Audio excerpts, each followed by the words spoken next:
सुल्तानपुर में मैं गया, वहाँ पे चेतराम मोची जी, तो मेरी दोस्ती हो गई उनसे। मैंने गाड़ी रोक दी, मैं वहाँ जाके बैठ गया। 40 मिनट में उनके साथ बैठा, मैंने देखा हुनर की कोई कमी नहीं है। उनको आप कोई भी जूता दे दो और कहो भैया इसको बना दो, मतलब ब्रांडेड जूता हो, ये आपने पहना हुआ ये हो, कुछ भी 2-3 घंटे में वही जूता आपको मिल जाएगा, उससे अच्छा मिल जाएगा। मैंने उनसे पूछा आप यहाँ कितने साल से हो? कहते हैं 40 साल से हूँ राहुल जी। फिर मुझे देख के कहते हैं राहुल जी ये मेरा बेटा है, अब ये यहाँ मेरे साथ काम नहीं करना चाहता। तो मैंने कहा क्यों? सिर नीचे करके कहते हैं कि राहुल जी 40 साल में मुझे किसी ने इज्जत नहीं दी, एक ही आदमी ने, मेरे पिता ने मुझे रिस्पेक्ट दी। अकेले काम कर रहे थे। मैंने उनसे पूछा, मैंने कहा एक बात बताइए, अगर आप अपने काम को थोड़ा इम्प्रूव करना चाहते हो तो आप क्या कदम लोगे? एकदम उन्होंने मुझे बोला कि देखिए राहुल जी एक मशीन है, मैंने उसकी फोटो देखी, अगर वो मशीन मुझे मिल जाए तो मेरा काम डबल हो जाएगा। ऐसे ही बहुत महंगी मशीन नहीं थी, हमने किसी राजनेता से वो मशीन डोनेट करा दी और उनको हमने मशीन दी। 3 महीने बाद मुझे फोन आता है, चेतराम मोची जी कहते हैं राहुल जी मैं बड़ा खुश हूँ। मैंने कहा क्यों? कहते हैं राहुल जी मेरी अब 2 दुकानें हैं, 10 लोग मेरे लिए काम करते हैं।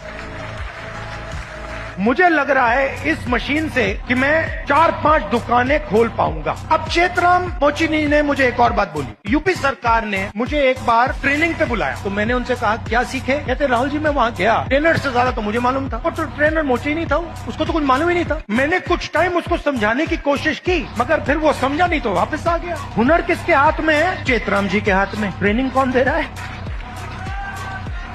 तो बात समझिए क्यों? क्योंकि ट्रेनिंग का नेटवर्क कंट्रोल में है। मशीन क्यों नहीं मिल रही? बैंक का सिस्टम कंट्रोल में है। ट्रेनिंग क्यों नहीं हो रही? क्योंकि चेतराम जी ट्रेनिंग के सिस्टम में ही नहीं है। जिसके पास हुनर है, जिसके पास ज्ञान है, वो ट्रेनिंग करा ही नहीं रहा है। इससे मैंने क्या सीखा? मैंने तेलंगाना के चीफ मिनिस्टर को चिट्ठी लिखी और मैंने उनको सुझाव दिया। मैंने कहा कि देखिए ये पता लगाइए आप कर सकते हैं या नहीं, आप सर्टिफिकेशन सेंटर बनाइए। तेलंगाना में लाखों मोची है, उस नेटवर्क के अंदर हुनर है, कैपेबिलिटी है। मैंने चीफ मिनिस्टर से कहा कि ट्रेनिंग इनसे करवाइए। जो गुरु शिष्य की परंपरा है हिंदुस्तान में, हजारों मोची ट्रेनिंग कराएंगे, सर्टिफिकेशन सरकार करेगी, और जब एक मोची ट्रेनिंग करेगा और उसका शिष्य सर्टिफिकेशन पाएगा तो मोची के बैंक अकाउंट में सीधा सरकार पैसा डालेगी।